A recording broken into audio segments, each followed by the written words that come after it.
Voilà, donc Claude Geoffray, comme on s'appelle tous Claude dans la famille des Geoffray, on utilise le deuxième prénom, et mon deuxième prénom c'est Claude Vincent, donc, et Claude Vincent Geoffray. Je suis donc dans ce domaine, mais avec ma famille, hein. C'est mon fils et ma belle-fille qui sont maintenant un peu plus les dirigeants. Moi je prends un peu de recul tout en étant là de temps en temps. Une vieille histoire de famille, puisqu'un ancêtre au joli prénom de Zacharie a bien voulu acheter ce domaine en 1877, la fin d'une belle période pour le Beaujolais, et là le phylloxéra commence et lui détruit ses vignes, malheureusement pour lui, mais grâce à lui nous sommes là, et grâce à lui on a le plaisir donc avec mon fils, son épouse, mon épouse aussi, d'améliorer ce domaine sans cesse, d'essayer d'évoluer. Et on est vraiment une maison, la côte de Brouilly, c'est-à-dire que c'est que les vignes sur le flanc de la colline de Brouilly. Une appellation un peu plus restreinte, de 300 hectares environ, un peu plus restreinte que l'appellation Brouilly, qui elle est tout autour et est beaucoup plus grande. Alors c'est une appellation, enfin le mot Brouilly est très ancien. J'ai retrouvé des vieux textes de 1672 parlant de Brûlier, la colline de Brûlier, brûlé, colline chaude, où il y avait, paraît-il, les meilleurs vins du pays.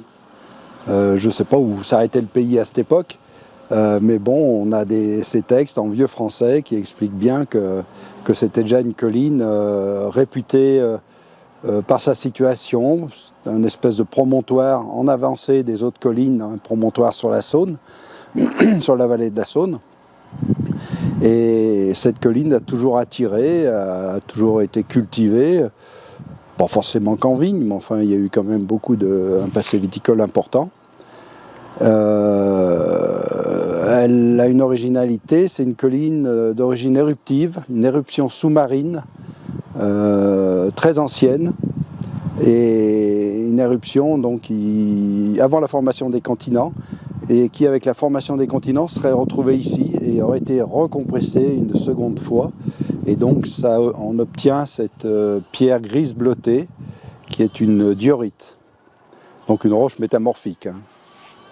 Voilà, les moutons bêlent derrière nous parce qu'on les met un peu dans les vignes aussi, et c'est l'heure de la tétée pour certains. Voilà une belle appellation de tout temps, assez réputée. Et là, ce domaine, je relisais des traces là, ce week-end dernier, on parlait d'un domaine de 40 homées, pas hommes, mais 40 homées. Et c'est notre clos qui existe encore actuellement.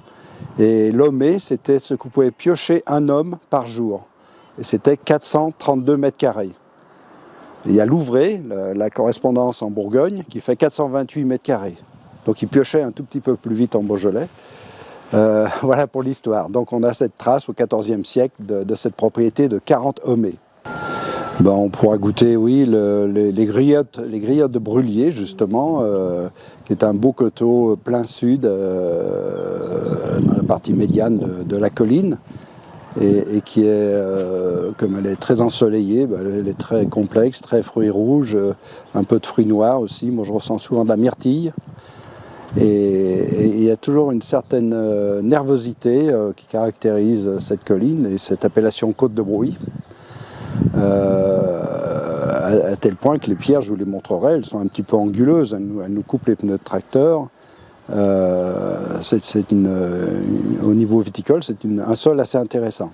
Mais les autres aussi sont intéressants, je parle pour ma paroisse, c'est tout. Oui, peut-être nos vignes les plus hautes, proches de la chapelle de Brouilly, construite par les vignerons du coin, enfin c'est les vignerons à terme assez large, en 1854. Pour demander protection à la Vierge Marie. Autrefois, les gens étaient assez attachés à la Sainte Vierge, et dès qu'il y avait un problème, de demander protection à la Vierge Marie. Et là, c'était contre l'oïdium, la maladie de la vigne, qui arrivait dans les années 1850. Donc la maladie des rosiers, maladie de la vigne. Et chaque année, il y a encore un pèlerinage le 8 septembre, avec 3 messes, qui est relativement suivi. Il y a toujours un petit peu d'oïdium. Peut-être que les prières ne sont pas assez assidues.